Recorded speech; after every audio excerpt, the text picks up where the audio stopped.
ಆತ್ಮೀಯ ಎಲ್ಲ ಸ್ನೇಹಿತರಿಗೆ ದ.ರಾ ಬೇಂದ್ರೆ ಅಕಾಡೆಮಿಗೆ ಸ್ವಾಗತ. ಮುಂಬರುವಂತಹ ಎಲ್ಲ ಸ್ಪರ್ಧಾತ್ಮಕ ಪರೀಕ್ಷೆಗಳು ಅಂದರೆ TET, CET ಅಂದರೆ ಪದವೀಧರ ಶಾಲಾ ಶಿಕ್ಷಕರ ನೇಮಕಾತಿ ಹಾಗೂ ಪ್ರೌಢಶಾಲಾ ಶಿಕ್ಷಕರ ನೇಮಕಾತಿ ಪರೀಕ್ಷೆಗೆ ಉಪಯುಕ್ತವಾದಂತಹ ಶೈಕ್ಷಣಿಕ ಮನೋವಿಜ್ಞಾನದ ಸೂಪರ್ ಪ್ರಶ್ನೋತ್ತರಗಳು. ಬನ್ನಿ ವಿದ್ಯಾರ್ಥಿಗಳೇ, ಒಂದೊಂದಾಗಿ ನಾವು ಎಲ್ಲ ಪ್ರಶ್ನೆಗಳ ಬಗ್ಗೆ ಮಾಹಿತಿಯನ್ನು ತಿಳಿದುಕೊಳ್ಳೋಣ. ಇನ್ನು 10ನೇ ಪ್ರಶ್ನೆ, ಎಲ್ಲ ಮನೋವೈವಿಜ್ಞಾನ ಅಧ್ಯಯನಗಳ ತಳಹದಿ ಎಂದರೆ ಅಂತರವಲೋಕನ ಪದ್ಧತಿ. ಆಪ್ಷನ್ ಡಿ ಸರಿಯಾದಂಥ ಉತ್ತರ.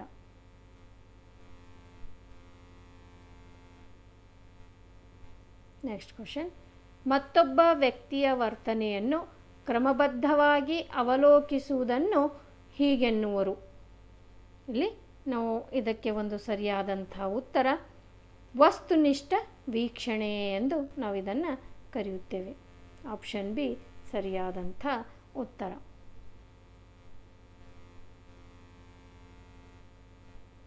ನೆಕ್ಸ್ಟ್, ಪ್ರಾರಂಭದ ಶಿಕ್ಷಕರ ವಿಫಲತೆ ಕಂಡುಬರುವ ಪ್ರಮುಖ ಕ್ಷೇತ್ರ ಯಾವುದು ಅಂತ ಹೇಳ್ಬೋದು. ಇಲ್ಲಿ ಪ್ರಾರಂಭದಲ್ಲಿ ಒಂದು ಶಿಕ್ಷಕರ ವಿಫಲತೆಯನ್ನು ಕಂಡುಬರುವಂತಹ ಪ್ರಮುಖ ಕ್ಷೇತ್ರ ಅಂತರ್ ವ್ಯಕ್ತಿ ಸಂಬಂಧ. ಆಪ್ಷನ್ ಸಿ ಸರಿಯಾದಂಥ ಉತ್ತರ.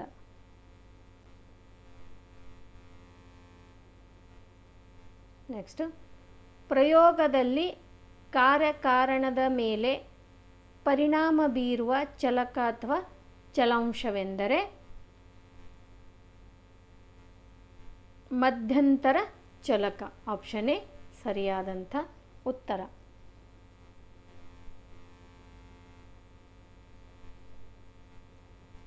ನೆಕ್ಸ್ಟು, ಬೇರೊಂದು ಚಲಕದಲ್ಲಿ ಆಗುವ ಬದಲಾವಣೆಯನ್ನು ಅವಲಂಬಿಸಿ ಬದಲಾಗುವ ಚರಾಂಶವೇ ಪರತಂತ್ರ ಚಲಕ. ಆಪ್ಷನ್ ಎ ಸರಿಯಾದಂಥ ಉತ್ತರ. ನೆಕ್ಸ್ಟು, ಕಾರ್ಯಕಾರಣ ಸಂಬಂಧಗಳನ್ನು ಅಧ್ಯಯನ ಮಾಡುವ ಮನೋವಿಜ್ಞಾನದ ಅಧ್ಯಯನ ವಿಧಾನ ಯಾವುದು ಅಂತಂದಾಗ ಪ್ರಾಯೋಗಿಕ ವಿಧಾನ. ಆಪ್ಷನ್ ಸಿ ಸರಿಯಾದಂಥ ಉತ್ತರ.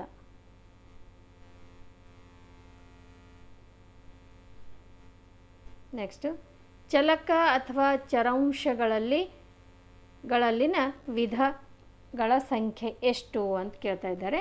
ಇಲ್ಲಿ ಚಲಕಗಳಲ್ಲಿ 3 ವಿಧಗಳು ಅಂತ ಕೇಳ್ತೀವಿ. ಅದರಂದರೆ ಸ್ವತಂತ್ರ ಚರಾಂಶ, ಪರತಂತ್ರ ಚರಾಂಶ ಮತ್ತು ಅಸಂಗತ ಚರಾಂಶ ಅಂಥೇಳಿ 3 ವಿಧಗಳನ್ನು ನಾವು ನೋಡ್ತಾ ಇರ್ತೀವಿ.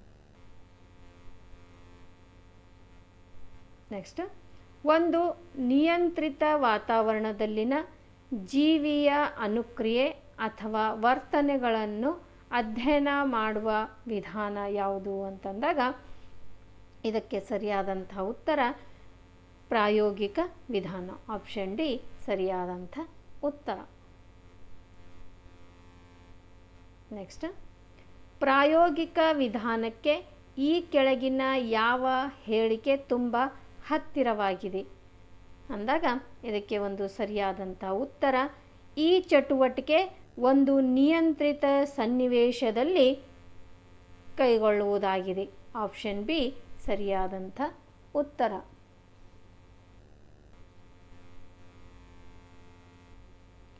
ಹತ್ತೊಂಬತ್ತನೆಯ ಪ್ರಶ್ನೆ, ಒಂದು ಪ್ರಯೋಗದ ಸನ್ನಿವೇಶದಲ್ಲಿ ಪ್ರಾಯೋಗಿಕ ಗುಂಪನ್ನು ಈ ಚರಾಂಶ ಉದ್ದೇಶಪೂರ್ವಕವಾಗಿ ಒಡ್ಡುತ್ತಾರೆ. ಇದಕ್ಕೆ ಸರಿಯಾದಂಥ ಉತ್ತರ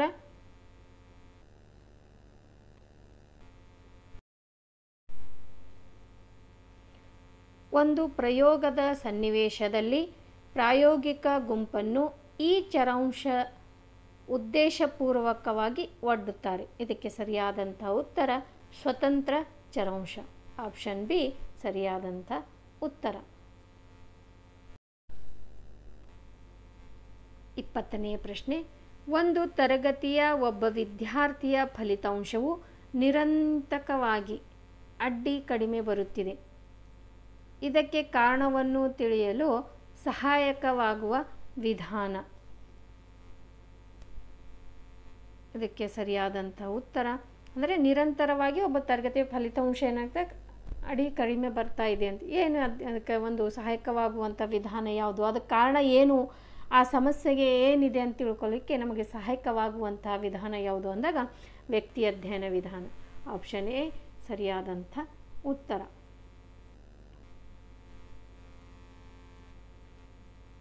ನೆಕ್ಸ್ಟ್, ಚರಾಂಶಗಳ ಗಣನೆಗೆ ತೆಗೆದುಕೊಳ್ಳುವ ಶೈಕ್ಷಣಿಕ ಮನೋವಿಜ್ಞಾನದ ಅಧ್ಯಯನ ವಿಧಾನ ಇದಾಗಿದೆ ಅಂತ ಹೇಳಿಬಿಟ್ಟು ಇದಕ್ಕೆ ಒಂದು ಸರಿಯಾದಂಥ ಉತ್ತರ ಪ್ರಾಯೋಗಿಕ ವಿಧಾನ. ಆಪ್ಷನ್ ಬಿ ಸರಿಯಾದಂಥ ಉತ್ತರ.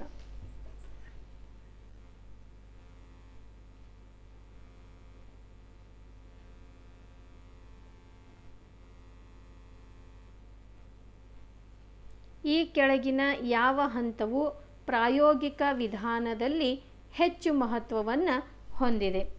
ಇದಕ್ಕೆ ಸರಿಯಾದಂತಹ ಉತ್ತರ ಪರಿಕಲ್ಪನೆಗಳನ್ನು ರೂಪಿಸುವಿಕೆ. ಆಪ್ಷನ್ ಸಿ ಸರಿಯಾದಂಥ ಉತ್ತರ. ಇದು ಒಂದು ಪ್ರಾಯೋಗಿಕ ವಿಧಾನದಲ್ಲಿ ಹೆಚ್ಚು ಮಹತ್ವವನ್ನು ಹೊಂದಿದಂಥದ್ದು. ನೆಕ್ಸ್ಟ್, ಪ್ರಕಾಶನು ತನ್ನ ಮಾನಸಿಕ ಚಟುವಟಿಕೆಗಳನ್ನು ಮತ್ತು ಭಾವನೆಗಳನ್ನು ಸ್ವತಃ ತಾನೇ ಈ ಅಧ್ಯಯನ ಮಾಡುವ ವಿಧಾನ. ಅಂದರೆ ತಾನಾಗಿ ಅಧ್ಯಯನ ಮಾಡುವಂತಹ ವಿಧಾನ ಯಾವುದು ಅಂತಂದಾಗ ಅಂತರವಲೋಕನ ವಿಧಾನ. ಆಪ್ಷನ್ ಎ ಸರಿಯಾದಂಥ ಉತ್ತರವಾಗಿದೆ. ನೆಕ್ಸ್ಟ್ ಕ್ವಶನ್, ನಡವಳಿಕೆ ವಿಜ್ಞಾನವೆನಿಸಿಕೊಂಡಿರುವುದು ಯಾವುದು ಅಂತಂದಾಗ ಇದಕ್ಕೆ ಸರಿಯಾದಂಥ ಉತ್ತರ ಮನಃಶಾಸ್ತ್ರ. ಇದು ಒಂದು ನಡವಳಿಕೆ ವಿಜ್ಞಾನವೆನಿಸಿಕೊಂಡಿರುವುದು. ನೆಕ್ಸ್ಟ್, ವ್ಯಕ್ತಿ ಅಧ್ಯಯನ ವಿಧಾನದ ಪಿತಾಮಹ ಇವರು. ವ್ಯಕ್ತಿ ಅಧ್ಯಯನದ ಪಿತಾಮಹ ಯಾರು ಅಂತಂದಾಗ ಇದಕ್ಕೆ ಸರಿಯಾದಂಥ ಉತ್ತರ DFD ಬುಕ್ಸ್ ಅವರು. ನೆಕ್ಸ್ಟ್, ಒಬ್ಬ ವಿದ್ಯಾರ್ಥಿ ಸತತವಾಗಿ ತಡವಾಗಿ ಬರುತ್ತಿದ್ದಾನೆ. ಈ ಸಮಸ್ಯೆಯನ್ನು ಹೋಗಲಾಡಿಸಲು ಯಾವ ವಿಧಾನದ ಮುಖಾಂತರ ಪರಿಹಾರ ಮಾಡಬಹುದು? ಸತತವಾಗಿ ಅವನು ಲೇಟಾಗಿ ಬರ್ತಾ ಇದ್ದಾನೆ, ಇದಕ್ಕೆ ಯಾವ ವಿಧಾನದಿಂದ ನಾವು ಪರಿಹಾರವನ್ನು ಕಂಡುಕೊಳ್ಬಹುದು ಅಂತಂದಾಗ ವ್ಯಕ್ತಿ ಅಧ್ಯಯನದ ಮುಖಾಂತರವಾಗಿ ಇದಕ್ಕೆ ಒಂದು ಪರಿಹಾರವನ್ನು ನಾವು ಕಾಣಬಹುದು. ಆಪ್ಷನ್ ಬಿ ಸರಿಯಾದಂಥ ಉತ್ತರ. ನೆಕ್ಸ್ಟ್, ಪ್ರಾಯೋಗಿಕ ವಿಧಾನದ ಪಿತಾಮಹ ಯಾರು ಅಂತಂದಾಗ ಪ್ರಾಯೋಗಿಕ ವಿಧಾನದ ಪಿತಾಮಹ ವಿಲ್ಹೆಲ್ಮ್ ಊಂಟ್ ಅವರು. ಆಪ್ಷನ್ ಎ ಸರಿಯಾದಂಥ ಉತ್ತರ. ನೆಕ್ಸ್ಟ್, ಮನೋವಿಜ್ಞಾನದ ಅಧ್ಯಯನ ವಿಧಾನಗಳಲ್ಲಿ ಹೆಚ್ಚು ಪ್ರಚಲಿತದಲ್ಲಿರುವ ವಿಧಾನ ಯಾವುದು ಅಂತಂದಾಗ ಪ್ರಾಯೋಗಿಕ ವಿಧಾನ. ಆಪ್ಷನ್ ಬಿ ಸರಿಯಾದಂಥ 29ನೇ ಪ್ರಶ್ನೆ, ಪ್ರಾಯೋಗಿಕ ವಿಧಾನದ ಹೆಚ್ಚು ಪ್ರಚಲಿತಕ್ಕೆ ಕಾರಣ.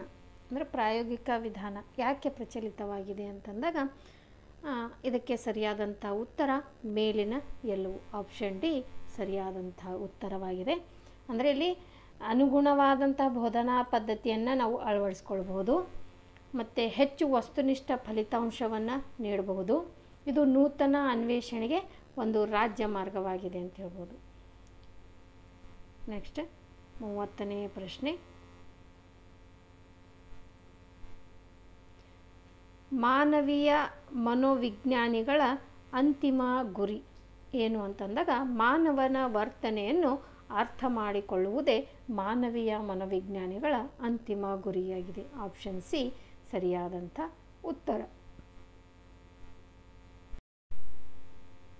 ನೆಕ್ಸ್ಟ್ 31ನೇ ಪ್ರಶ್ನೆ, ಒಂದು ಶಾಲೆಯ 10ನೇ ತರಗತಿಯ ಫಲಿತಾಂಶವು ಸತತವಾಗಿ ಅತಿ ಕಡಿಮೆ ಬರುತ್ತದೆ.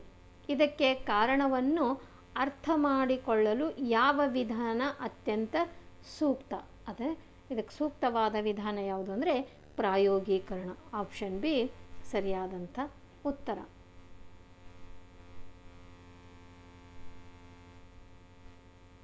ನೆಕ್ಸ್ಟ್, ಸಹಭಾಗಿ ಅವಲೋಕನದ ಪ್ರಮುಖ ಮಿತಿ ಎಂದರೆ? ಇದಕ್ಕೆ ಸರಿಯಾದಂಥ ಉತ್ತರ ಅವಲೋಕನಕ್ಕೊಳಪಟ್ಟ ವ್ಯಕ್ತಿ ಸ್ವಾಭಾವಿಕ ವರ್ತನೆ ತೋರುವುದು. ಆಪ್ಷನ್ ಡಿ ಸರಿಯಾದಂಥ ಉತ್ತರವಾಗಿದೆ. ನೆಕ್ಸ್ಟ್ ಕ್ವಶನ್, ಒಂದು ಪ್ರಯೋಗ ಸನ್ನಿವೇಶದಲ್ಲಿ ಪ್ರಾಯೋಗಿಕ ಗುಂಪನ್ನು ಯಾವ ಚರಾಂಶಕ್ಕೆ ಉದ್ದೇಶಪೂರ್ವಕವಾಗಿ ಒಡ್ಡುತ್ತಾರೆ? ಇದಕ್ಕೆ ಒಂದು ಸರಿಯಾದಂಥ ಉತ್ತರ ಸ್ವತಂತ್ರ ಚರಾಂಶ. ಆಪ್ಷನ್ ಬಿ ಸರಿಯಾದಂಥ ಉತ್ತರ. ನೆಕ್ಸ್ಟ್ 34ನೇ ಪ್ರಶ್ನೆ, ಬಾಹ್ಯವಾಗಿ ಅಭಿಪ್ರೇರಿಸಲ್ಪಟ್ಟ ವ್ಯಕ್ತಿಯು ಚಟುವಟಿಕೆಗಳಲ್ಲಿ ತೊಡಗಿರುವುದು. ಇದಕ್ಕೆ ಒಂದು ಸರಿಯಾದಂಥ ಉತ್ತರ ಹೊರಗಿನ ಪರಿಣಾಮಕ್ಕಾಗಿ. ಆಪ್ಷನ್ ಎ ಸರಿಯಾದಂಥ ಉತ್ತರ. ನೆಕ್ಸ್ಟ್, ಈ ಹೇಳಿಕೆಗಳಲ್ಲಿ ಸರಿಯಾದದ್ದು ಯಾವುದು ಅಂತ ಹೇಳಿಬಿಟ್ಟು, ಅಂದರೆ ಶಿಕ್ಷೆ ವಿದ್ಯಾರ್ಥಿಗಳನ್ನು ಸಾಧನೆಯತ್ತ ಪ್ರೋತ್ಸಾಹಿಸುತ್ತದೆ, ಎಲ್ಲ ಪ್ರತಿಭಾನ್ವಿತರು ಸೃಜನಶೀಲರಾಗಿರುತ್ತಾರೆ, ಸಮುದ್ರದ ಪರಿಕಲ್ಪನೆಯ ಒಂದು ಪ್ರಮುಖ ಗುಣ ಅದರ ಗಾತ್ರ, ವ್ಯಕ್ತಿಯ ವಿಕಾಸಕ್ಕೆ ಪರಿಸರ ಮೇಲಿನ ಮಿತಿಯನ್ನು ನಿರ್ಧರಿಸುತ್ತದೆ. ಇದಕ್ಕೆ ಒಂದು ಸರಿಯಾದಂಥ ಉತ್ತರ ಆಪ್ಷನ್ ಡಿ, ವ್ಯಕ್ತಿಯ ವಿಕಾಸಕ್ಕೆ ಪರಿಸರ ಮೇಲಿನ ಮಿತಿಯನ್ನು ನಿರ್ಧರಿಸುತ್ತದೆ. ನೆಕ್ಸ್ಟ್ ಕ್ವಶನ್, ಮನೋವಿಜ್ಞಾನದಲ್ಲಿ ಪ್ರಥಮ ಪ್ರಯೋಗ ಮಾಡಿದವರು ಯಾರು ಅಂತಂದಾಗ ವಿಲ್ ಹ್ಯಾಲ್ಮ್ ಊಂಟ್ ಅವರು. ಆಪ್ಷನ್ ಎ ಸರಿಯಾದಂಥ ಉತ್ತರ. ಇವರು 1789ರಲ್ಲಿ ಲಿಪ್ಜಿಗ್ ಎಂಬಲ್ಲಿ ಒಂದು ಪ್ರಥಮವಾದ ಪ್ರಯೋಗವನ್ನು ಅವರು ಮಾಡ್ತಾರೆ ಅಂತ ಹೇಳ್ತೀವಿ.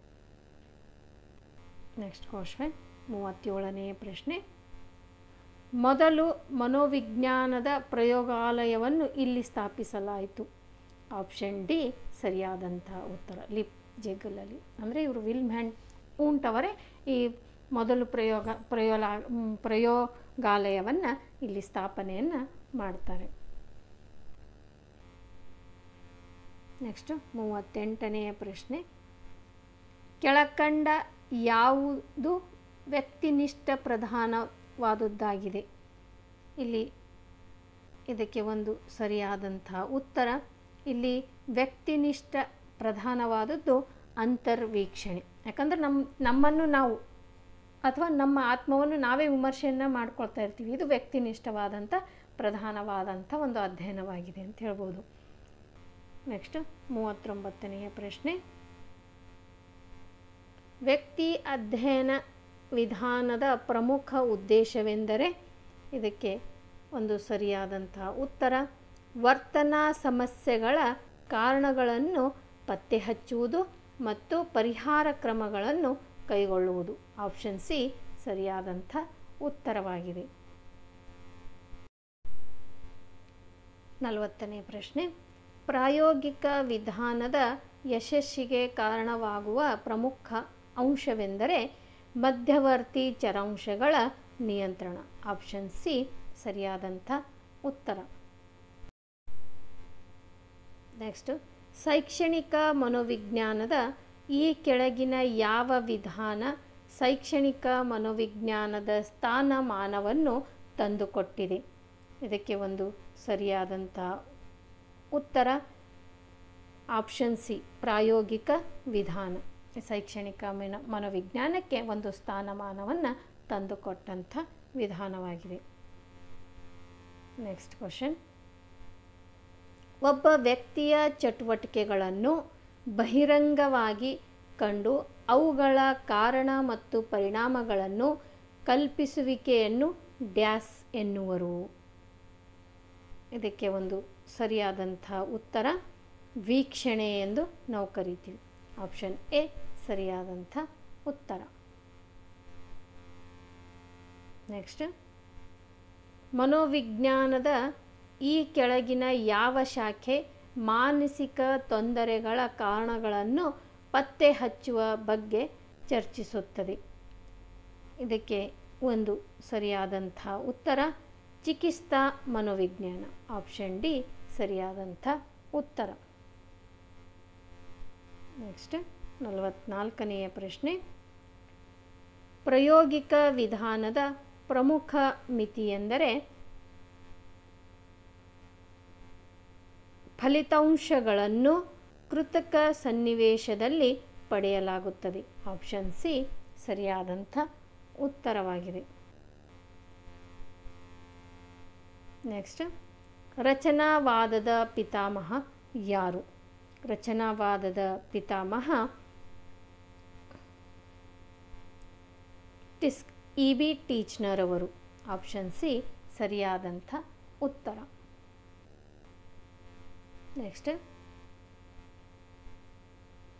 ನೈದಾನಿಕ ಅನುಭವಗಳ ಆಧಾರದ ಮೇಲೆ ಮನಸ್ಸಿನ ನಕ್ಷೆಯನ್ನು ಚಿತ್ರೀಕರಿಸಿದ ಮನೋವಿಜ್ಞಾನಿ ಯಾರು? ಈ ಒಂದು ನೈದಾನಿಕ ಅನುಭವಗಳ ಒಂದು ಆಧಾರದ ಮೇಲೆ ಒಂದು ಮನಸ್ಸಿನ ಚಿತ್ರವನ್ನು, ಒಂದು ನಕ್ಷೆಯನ್ನು ಚಿತ್ರೀಕರಿಸಿದವರು ಸಿಗ್ಮಂಡ್ ಫ್ರಾಯ್ಡ್ ಅವರು. ಆಪ್ಷನ್ ಸಿ ಸರಿಯಾದಂಥ ಉತ್ತರ. ನೆಕ್ಸ್ಟ್, ಪ್ರಾಣಿ ಮನೋವಿಜ್ಞಾನದ ಮತ್ತೊಂದು ಹೆಸರು ಯಾವುದು? ಪ್ರಾಣಿ ಮನೋವಿಜ್ಞಾನದ ಮತ್ತೊಂದು ಹೆಸರು ತೌಲನಿಕ ಮನೋವಿಜ್ಞಾನ. ಆಪ್ಷನ್ ಎ ಸರಿಯಾದಂಥ ಉತ್ತರ. ನೆಕ್ಸ್ಟ್, ಜಾಗೃತಾವಸ್ಥೆಯ ಹೊಸ್ತಿಲನ್ನು ಮೀರಿರುವ ಮಾನವ ವ್ಯಕ್ತಿತ್ವದ ಅಧ್ಯಯನ ಮಾಡುವ ವಿಭಾಗ ಯಾವುದು ಅಂತಂದಾಗ ಇದಕ್ಕೆ ಸರಿಯಾದಂಥ ಉತ್ತರ ಪ್ಯಾರಾಸೈಕಾಲಜಿ. ಆಪ್ಷನ್ ಎ ಸರಿಯಾದಂಥ ಉತ್ತರ.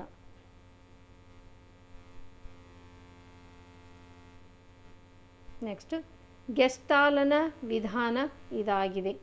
ಗೆಸ್ಟಾಲನ ವಿಧಾನ ವರ್ತನೆಯ ವೀಕ್ಷಣೆಯಾಗಿದೆ. ಆಪ್ಷನ್ ಬಿ ಸರಿಯಾದಂಥ ಉತ್ತರ. 50ನೆಯ ಪ್ರಶ್ನೆ, ಈ ಕೆಳಗಿನ ಯಾವ ತಂತ್ರವನ್ನು ಬಳಸಿ ಬಂದ ಮಾಹಿತಿಯ ಆಧಾರದ ಮೇಲೆ ಒಂದು ಹಿಂದುಳಿದ ಮಗುವು ಎದುರಿಸುತ್ತಿರುವ ತೊಂದರೆಗಳನ್ನು ಅತ್ಯಂತ ಸಮರ್ಪಕವಾಗಿ ನೈದಾನೀಕರಿಸಬಹುದು? ಇದಕ್ಕೆ ಒಂದು ಸರಿಯಾದಂಥ ಉತ್ತರ ಅಂದರೆ ಇಲ್ಲಿ ಒಂದು ಹಿಂದುಳಿದ ಮಗುವಿನ ಸಮಸ್ಯೆ ಅಂತ ಹೇಳ್ತಾ ಇದ್ದಾರೆ, ಅದು ಎದುರಿಸುತ್ತಿರುವ ಸಮಸ್ಯೆ ತೊಂದರೆಗಳನ್ನು ಹೇಳ್ತಾ ಇದ್ದಾರೆ. ಅದಕ್ಕೆ ಇದಕ್ಕೆ ಒಂದು ಬಳಸಲು ಬೇಕಾಗುವಂಥ ಸರಿಯಾದ ವಿಧಾನ ಅಂತಂದರೆ ವ್ಯಕ್ತಿ ಅಧ್ಯಯನ. ಆಪ್ಷನ್ ಬಿ ಸರಿಯಾದಂಥ ಉತ್ತರವಾಗಿದೆ. ಆತ್ಮೀಯ ಎಲ್ಲ ಸ್ನೇಹಿತರೆ, ಈ ಒಂದು ವಿಡಿಯೋ ನಿಮಗೆ ಇಷ್ಟವಾದರೆ ನಿಮ್ಮ ಗೆಳೆಯರಿಗೂ ಶೇರ್ ಮಾಡುವುದರ ಜೊತೆಗೆ ಲೈಕ್ ಮಾಡಿ, ಕಮೆಂಟ್ ಮಾಡಿ ಹಾಗೂ ಸಬ್ಸ್ಕ್ರೈಬ್ ಮಾಡಿಕೊಳ್ಳಿ. ಜೈ ಹಿಂದ್, ಧನ್ಯವಾದಗಳು.